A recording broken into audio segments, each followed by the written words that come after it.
We're here in Indonesia because the issue of understanding deforestation-free is very important here. Indonesia is really at the cutting edge of the deforestation debate.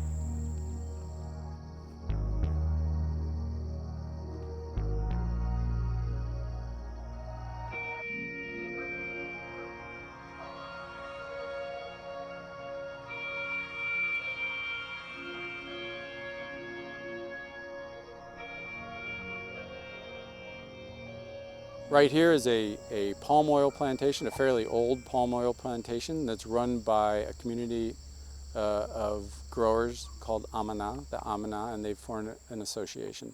And we're here today to listen to them about how they work with one of the companies based here in the region to support their production of sustainable palm oil. Yang pertama kita kemarin contoh di Inti, perusahaan ASEAN Agri. Tapi kita juga menerapkan, apabila perusahaan menggunakan mungkin baik buat tanaman itu. Kemudian juga sertifikasi RSPO untuk plasma juga nampaknya hasilnya sangat luar biasa. Maksudnya salah satu bahwa sawit itu bukan tanaman yang artinya tetap tanaman yang ramah lingkungan, bukan berarti tanaman yang merusak lingkungan. We help them to not also on the field and the understanding of agronomy knowledge. We also help them to understand how to conserve the environment. Our scheme smallholder at this point, out of 29,000 family, 60,000 hectare, about 75% is RSPO certified, and they are 100% ICC certified. TFD uses a unique process. It's a process that's developed over the last 15 years. It's a way for us to bring leaders together, but it's very multi-stakeholder focused. So not just the key proponents, not just experts, but everybody that has an interest and wants to influence a particular issue. There's an enormous amount of experience in the group, and it's a good range of stakeholders, I think, from community, local NGOs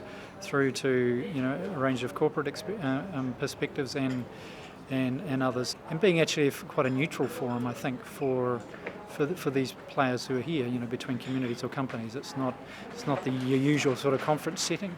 This dialogue is really important because there are a lot of people in the area of defining what deforestation-free might mean and trying to figure out how to implement it. But there's a real danger of a proliferation of methodologies and definitions and everything else, so that there's just mass confusion. Is it deforestation is destruction forests? Is deforestation is unutilizing the forest, or freely utilized without any rules of the forest? Naturally, in Indonesia, some people that living in the forest, they just they're living from the forest. They cut the trees and they sold it to the city. Then they can live for 1 up to 3 months. Some regulation came up. Suddenly, what the community usually do suddenly become breaking the law. So they don't understand about what is deforestation. What I understand is what you say deforestation is actually I'm opening my own land. So if after this, if we come up together to the community, to the government, we are in the same understanding, we are in the same line. So we visited several sites 2 days ago and yesterday. The sites and the issues that came out that stood out for me were where you have a clear conflict in how resources are shared between plantation companies and local communities. So it's this ongoing battle for land use between these two parties. And we need to find a solution for this.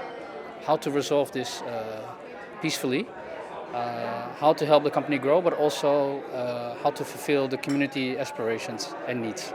That we need to take stronger efforts to build up the capacity of the communities to engage on their own account. Now, we hope this is an important opportunity whereby the local communities can be heard in front of the companies and in front of the government, and that their point of view can be given respect and a measure of recognition.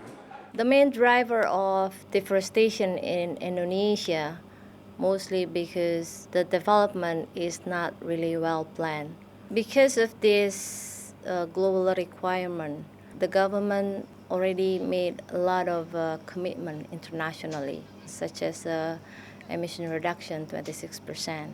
But then the government also has difficulty in translate that into a more practical policy and regulation. In some of the supply chains, there are smallholders involved, and getting these smallholders engaged in a deforestation-free agenda is important, but it's also a challenge.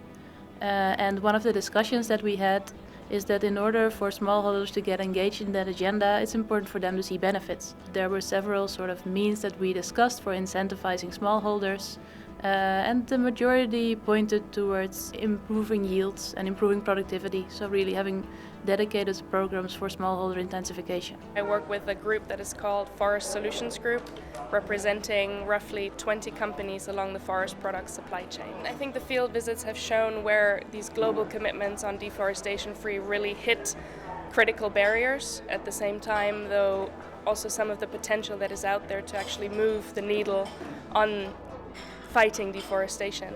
I think one of the key learnings is that the nitty-gritty on the ground is so fundamentally important to materializing these commitments, particular conflict resolution with communities, conflict resolution with indigenous peoples. What I will do personally is take the learnings back to these companies and discuss it with them and see how that applies to their business and how it applies to them in their supply chains. For more information about the UDF initiative or all of TFD's initiatives, go to the TFD website at www.theforestdialogue.org.